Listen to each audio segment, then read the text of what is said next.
আসসালামু আলাইকুম। আজকে আমরা করব গুণোত্তর ধারার সবচেয়ে গুরুত্বপূর্ণ অঙ্ক। অঙ্কটির প্রশ্নটি হলো, একটি গুণোত্তর ধারার পঞ্চম পদ 2√3/9 এবং দশম পদ 8√2/81 হলে ধারাটির তৃতীয় পদ কত? অঙ্কটি আছে 13.2 এর 8 নম্বর। সমাধান। এখানে ধারাটির দুইটা পদ দেওয়া আছে, পঞ্চম পদের মান দেওয়া আছে এবং দশম পদের মান দেওয়া আছে। তাহলে আমরা লিখব, দেওয়া আছে ধারাটির পঞ্চম পদ 2√3/9, ধারাটির দশম পদ 8√2/81। আমরা জানি n তম পদ, যেহেতু তম পদের মান দেওয়া আছে তাহলে আমাদের তম পদের সূত্র দিতে হবে। n তম পদ সমান ar⁻n-1। তাহলে আমাদের দুইটা পদের মান দেওয়া আছে, একটা হচ্ছে পঞ্চম পদের মান আর একটা হচ্ছে দশম পদের মান। তাহলে আমরা লিখতে পারি পঞ্চম পদ সমান ar5-1 সমান ar⁻4, আর দশম পদ সমান ar⁻10-1 সমান ar⁻9। তাহলে আমাদের মতে আমরা পঞ্চম পদের মান পেয়েছি ar⁻4 এবং দশম পদের মান পেয়েছে ar⁻9। তারা মান দিয়েছে পঞ্চম পদের মান 2√3/9, দশম পদের মান 8√2/81। তাহলে আমরা ধরতে পারি প্রশ্ন মতে ar⁻4 সমান 2√3/9, ar⁻9 সমান 8√2/81। এটাকে ধরতে পারি 1 নম্বর সমীকরণ, পরটাকে ধরতে পারি আমরা 2 নম্বর সমীকরণ। সমীকরণ 2কে 1 দ্বারা ভাগ করি। তাহলে সমীকরণ 2 এর বাম পক্ষ থাকবে উপরে, সমীকরণ 1 এর বাম পক্ষ থাকবে নিচে। সমীকরণ 2 এর ডান পক্ষ থাকবে উপরে, সমীকরণ 1 এর ডান পক্ষ থাকবে নিচে।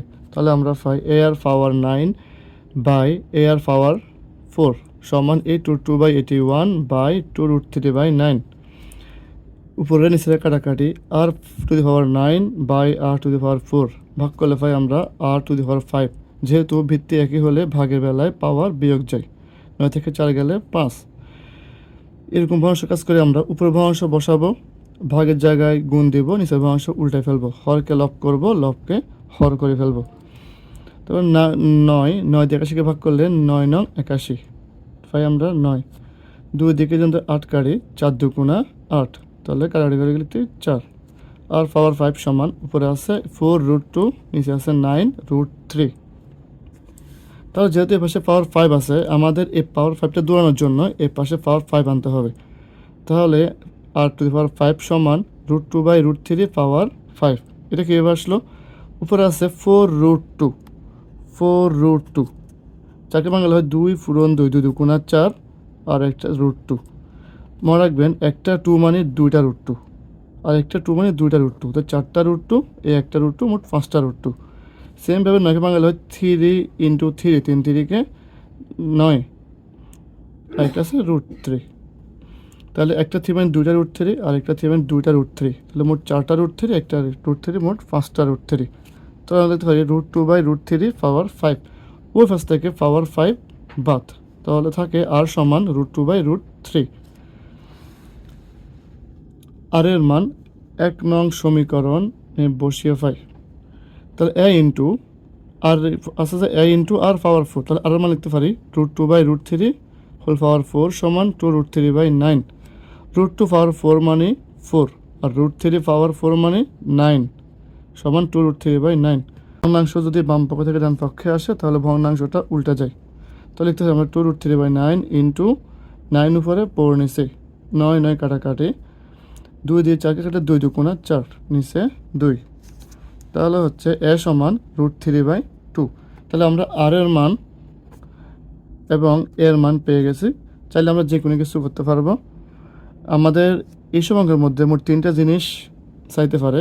এক হচ্ছে বলবে যে ধারাটি নির্ণয় করো, 2 নম্বর বলবে যে কোনো পদ নির্ণয় করো, অথবা বলবে যে কোনো পদের সমষ্টি নির্ণয় করো। 3টা কথা বলতে পারে।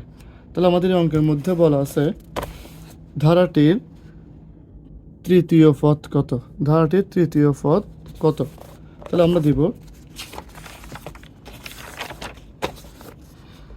আমরা জানি তৃতীয় পদ সমান ar⁻3-1, এর মান √3/2 আমরা বের করছি, আর এর মান √2/√3, 3 থেকে 2 গেলে পাওয়ার হয় 3 থেকে 1 গেলে পাওয়ার হয় 2, √3/2, স্কোয়ার রুটে কাটাকাটি, স্কোয়ার রুটে কাটাকাটি, তো থাকতেছে 2/3, 2 কাটাকাটি, তাহলে থাকতেছে উপরে √3, নিচে 3।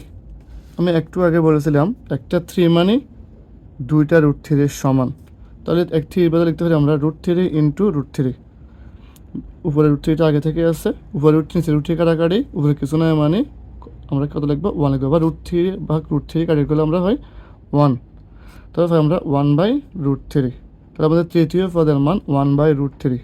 ধন্যবাদ সবাইকে, আসসালামু আলাইকুম।